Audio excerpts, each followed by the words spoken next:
عبداللہ ابن زبیر اور یزید کے درمیان سخت ترین جھگڑا تھا.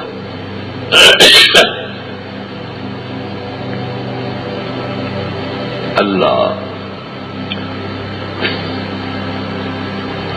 یزید تو اس کے مقابلے میں ناکام ہو گیا. پھر مروان بھی ناکام ہو گیا. اس کا بیٹا آیا عبد الملک،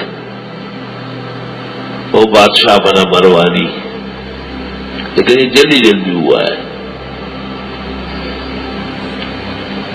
اور عبد الملک نے حجاج ابن یوسف ثقفی کو بصرے کے ساتھ حرمین بھی دے دیے، اس کا گورنر بنایا، اور اس کو کہا کہ یہ عبداللہ ابن زبیر سے ہماری جان چھڑا لو. عبداللہ ابن زبیر مکہ مکرمہ میں جم گئے تھے. حضرت حسین رضی اللہ تعالیٰ عنہ سے غلطی ہو گئی تھی اور انہوں نے مرکز اسلام چھوڑ کر کوفہ چلے گئے، تو وہ تو 61-62 میں بما 72 رفقا کے وہی شہید ہو گئے. اور ان کو حسن نے اور ابن عباس نے کہا تھا کہ مدینہ نہ چھوڑنا، لیکن حسین بہت تیز اور چست ہے، جوشی قسم کے آدمی تھے، وہ کسی کی بات نہیں مانتے. ان کو کوفیوں نے خطوط لکھے تھے کہ آپ نواز رسول ہیں، ہم آپ کے ساتھ ہیں، آپ پر جان قربان کر دیں گے. سینکڑوں خطوط آئے. یہ سازش تھی یزید کی یا یزید کے جبر اور قہر سے حسین کے قافلہ پہنچنے کے بعد یا اس سے پہلے اہل کوفہ تبدیل ہو گئے تھے. انہوں نے مسلم ابن عقبہ کو وہاں بھیجا تھا اور اس نے تمام لوگوں کو دھمکا دیا تھا کہ حسین کا ساتھ دیا تو سر قلم کر دے. اور دریائے فرات کے کنارے یہ قافلہ رک گیا. یزیدی فوج آئی اور وہ دریا کے ساتھ ڈل گئی اور پانی پینے اور دریا کی طرف جانے کا راستہ ان کا بند کر دیا. اور وہ صورتحال پیش آئی جو بیان کرنے کی نہیں. حقیقت یہ ہے کہ حسین کے ساتھ ظلم ہوا ہے، اور حقیقت یہ ہے کہ یزید اپنی کارستانیوں میں نامراد تھا.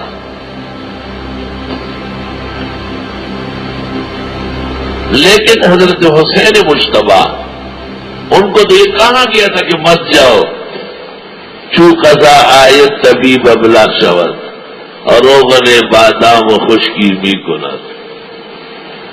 اللہ کا قضا و قدر آنے والا تھا تو کسی کی بات نہیں مانی. عبداللہ ابن عباس قافلے سے ملنے آئے صبح صبح اور کہا عورتوں کو تو نہ لے جاؤ، بچوں کو. اور نے کہا جس طرح فیصلہ اس طرح ہوگا.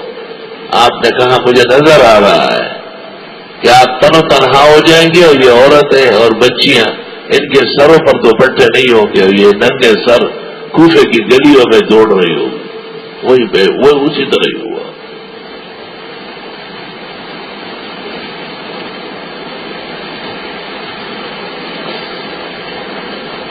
جب حضرت حسین کا سر کاٹ دیا گیا اور وہ دربار میں پیش ہوا تو بھی وہاں پر زار و قطار لوگ روئے. اور جب ان کی عورتیں یزید کے گھر بلوائی گئی تو یزید کے گھر کی عورتوں نے دیکھ کر کے ہمیں جان کی ڈر ہو گیا. پیغمبر کے خاندان کے ساتھ ایسا سلوک خود کا.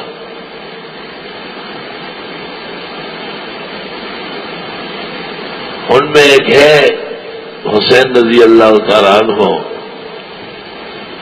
کی بھتیجی ہے یا دوسری ماں سے بہن ہے، زینب نام ہے. اس نے جو تقریر کی ہے یزید کے سامنے اور اس کے گھر والوں، یار ارمان ایسی تقریر کوئی بڑا خطیب بھی نہیں کر سکتا. اور ان کو کہا یہ تکلیفیں کم ہے، قیامت کے دن بہت زیادہ ہوگی. ہم پر دنیا میں آئی اور آپ کا منہ وہاں پر کالا ہو اور آپ نے ظلم کیا ہے اور ظالم ہو. اور آپ کا ایک ایک فوجی اور سپاہی خدا کے حضور وَتَرَى الْمُجْرِمِينَ يَوْمَئِذٍ مُقَرَّنِينَ فِي الْأَصْفَادِ، یہ سب جرائم پیشہ زنجیروں میں جکڑے ہوئے ہو. کہا ہمارا دن گزر جائے. امام الاسر شان ورشا شرح بخاری میں لکھتے ہیں اس واقعہ کے بعد یزید نے ایک دن سکون کی حکومت نہیں کی، ایک دن عزت کا نہیں دے گا۔ پورے عالم اسلام میں ہجان، غم، صدمہ پیدا ہو گیا، بہت تکلیف پیدا ہو گئی۔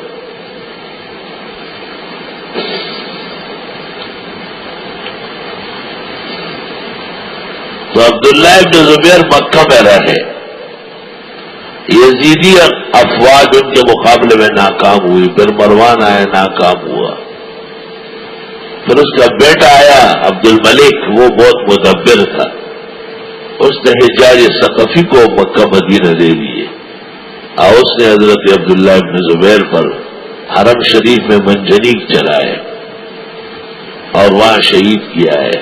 قیامت تک امت ان سے ناراض ہے۔ امام ابو حنیفہ یہی کہتے ہیں کہ جو آدمی اندر گیا اس کو باہر کے لوگ کچھ نہ کہیں، ہاں اس کا راشن بند کر دے کہ باہر آ جائے۔ السلام علیکم ورحمۃ اللہ وبرکاتہ۔